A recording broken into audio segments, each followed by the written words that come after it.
Hey everyone! I'm sure this was not the video that you wanted to see popping up on my channel this week.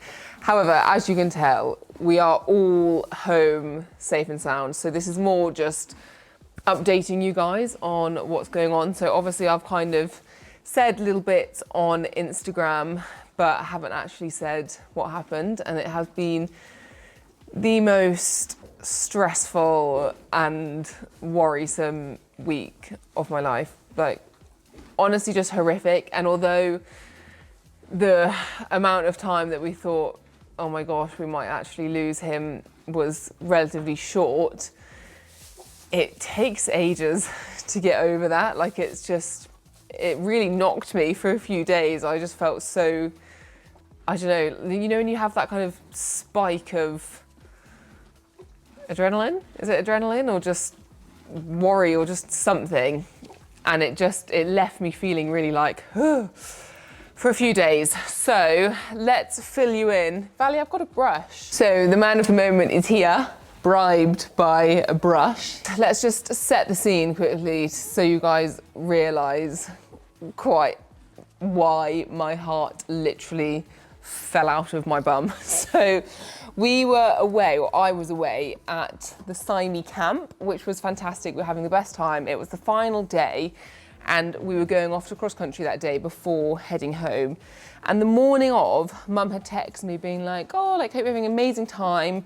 Just so you know, like, Vali seems a little bit subdued, but because it was really warm, we were both like, okay, like, it's fine. He's probably just hot. And foals can be very reactive to temperatures and weather because they're not very good at regulating or self-regulating their temperature until they get a bit older.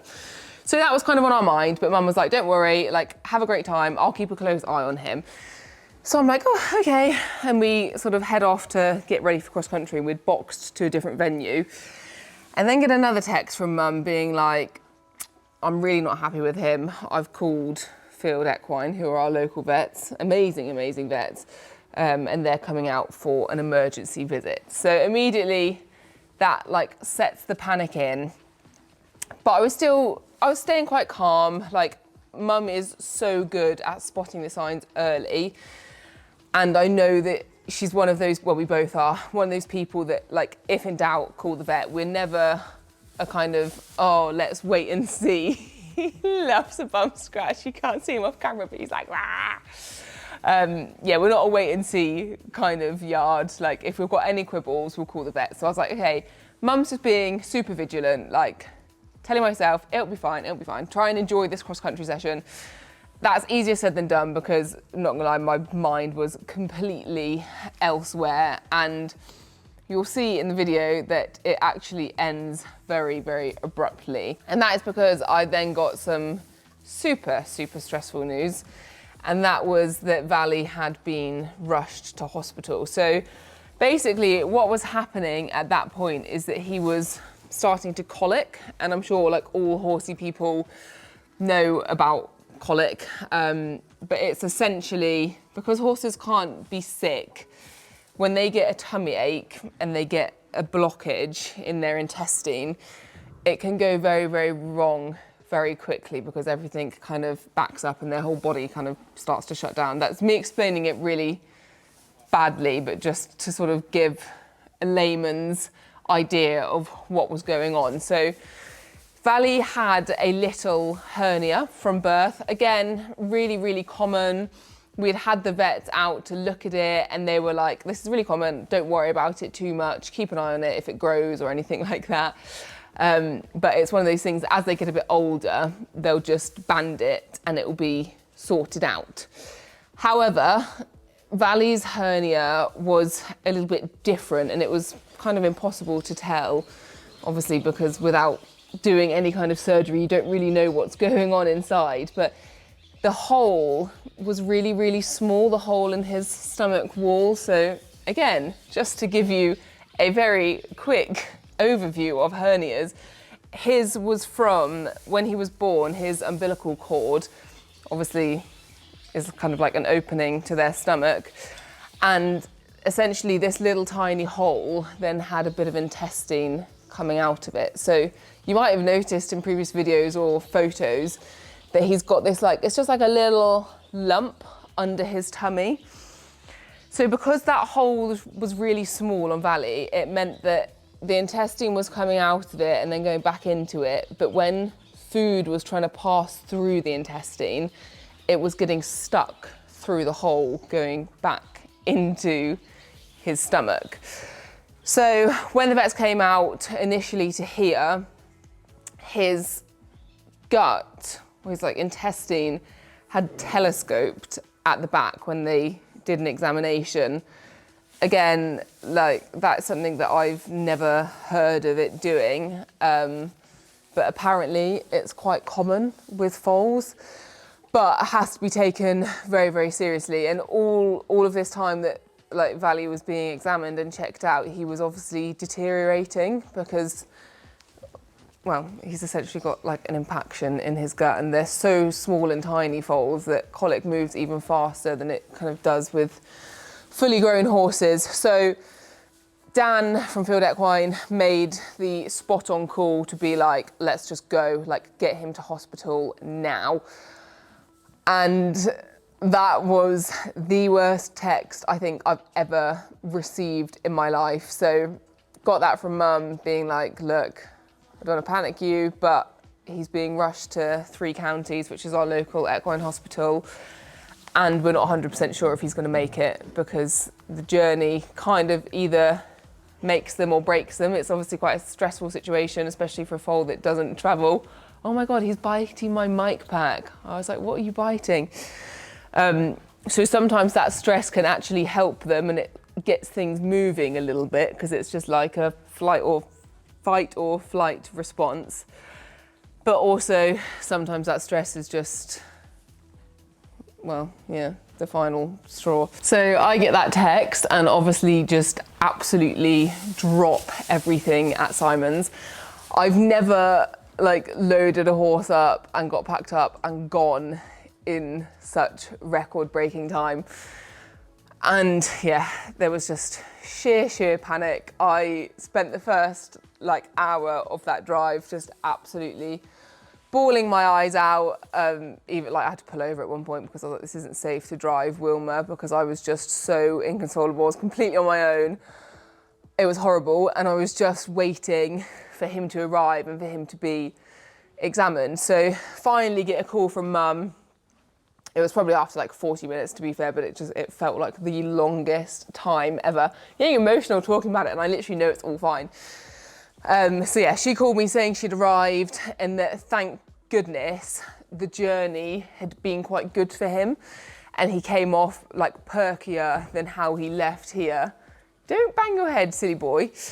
So that was a massive relief. So immediately the vets at 3 Counties were like pleased to see how he was because again, like they'd been given the same kind of information that I had at that point and they were expecting the worst. Like they'd kind of opened it up to be able to just like get him straight to the stable and kind of carry him because we weren't sure if he'd be able to walk off the box.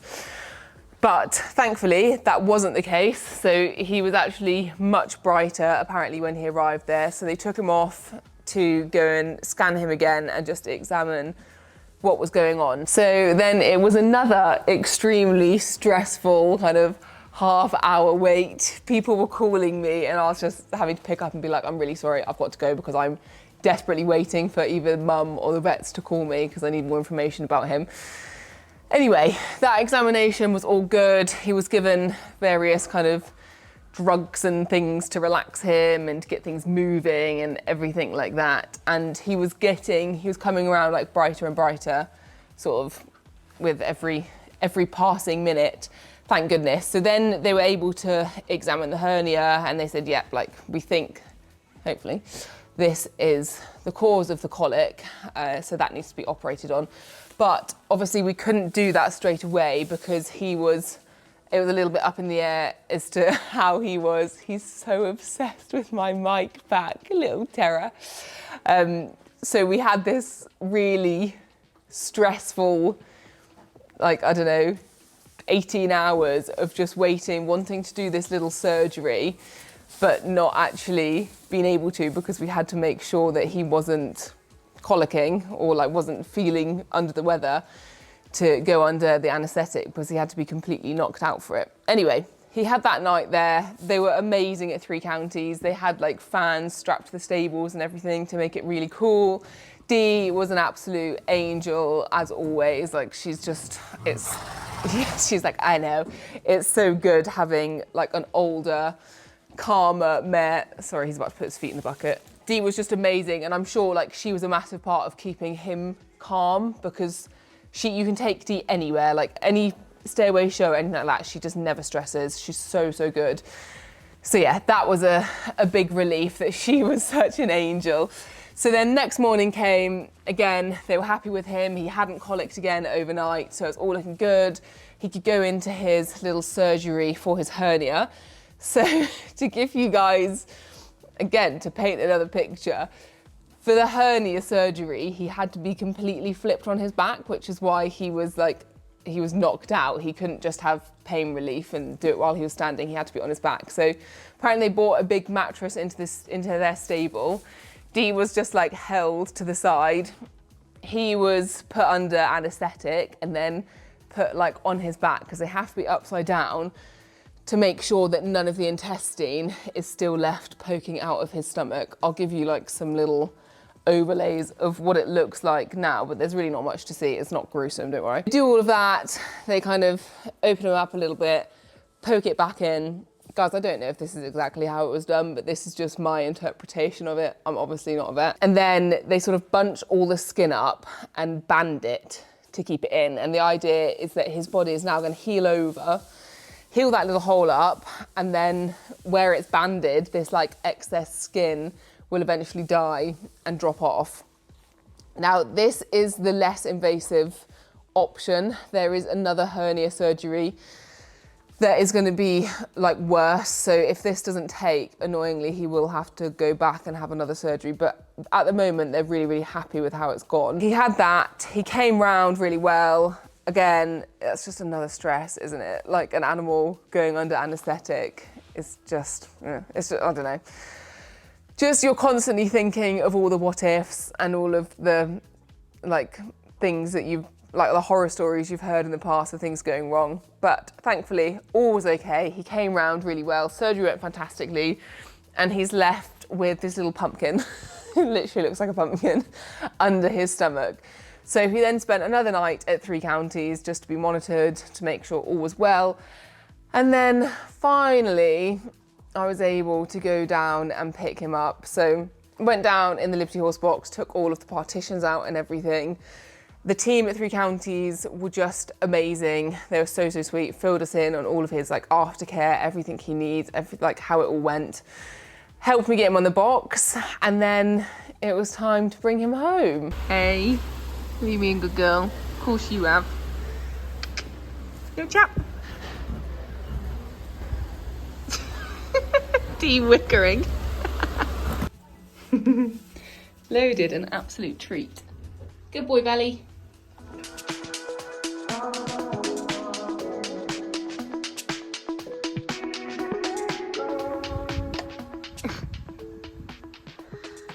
Is that good to be out? Good boy.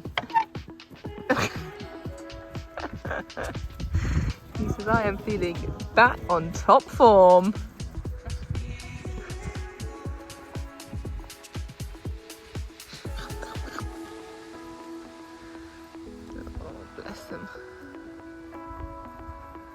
So that thankfully was the end of like the super duper stressful period. It was honestly horrible. It's like literally he was all I could think about. It's just so desperate to get him home safe and sound. But the vets are just remarkable. Like both Field Equine and Three Counties were just fantastic throughout. So massive shout out to them. Obviously, he is now home. We've got a little aftercare plan for him, but it's not too crazy, to be honest. Like, he basically needs to try and get back to normal, but we just need to keep a very close eye on him and keep a close eye on the sort of hernia site. But thankfully, he's been home 2.5 days now, and he's doing really well. Things are looking really good. He's been like his normal perky self. When we turned him out, he was all excited and like had a good run around and everything.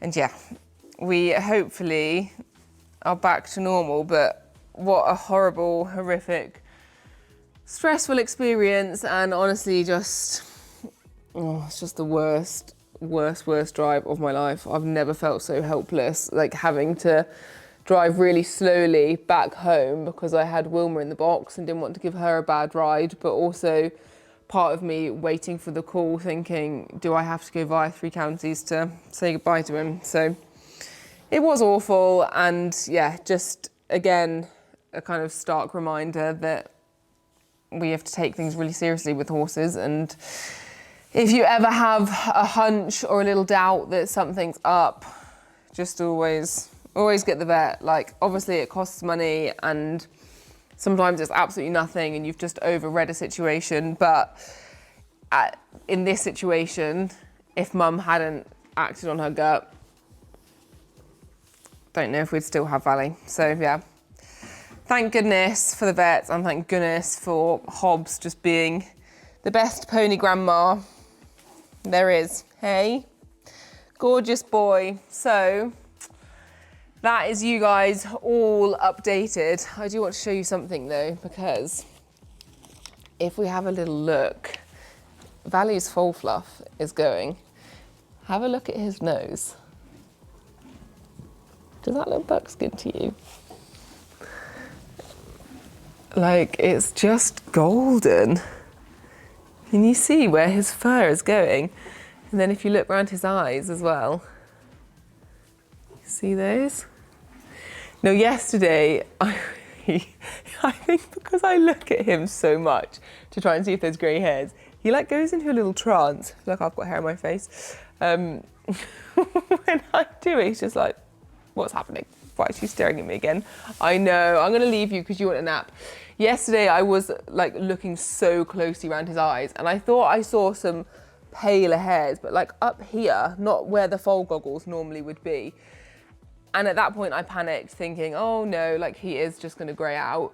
However, I've just got an inspected bear and her buckskin coat is actually made up of like little white flecks of hair in there as well. So I don't necessarily think some white hairs are the be all and end all.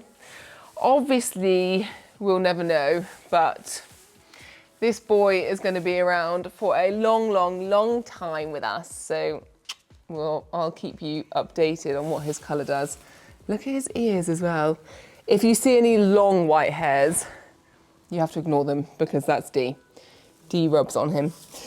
Anyway, guys, I'm sorry for, well, Vali says he's sorry for the scare on Instagram. Thank goodness he is all okay. And yeah, I will keep you updated on him and on his recovery. But give your ponies a hug and trust them when they tell you that something's not quite right, because they're often not lying. All right, I live, love you guys. I'll see you very soon. Bye.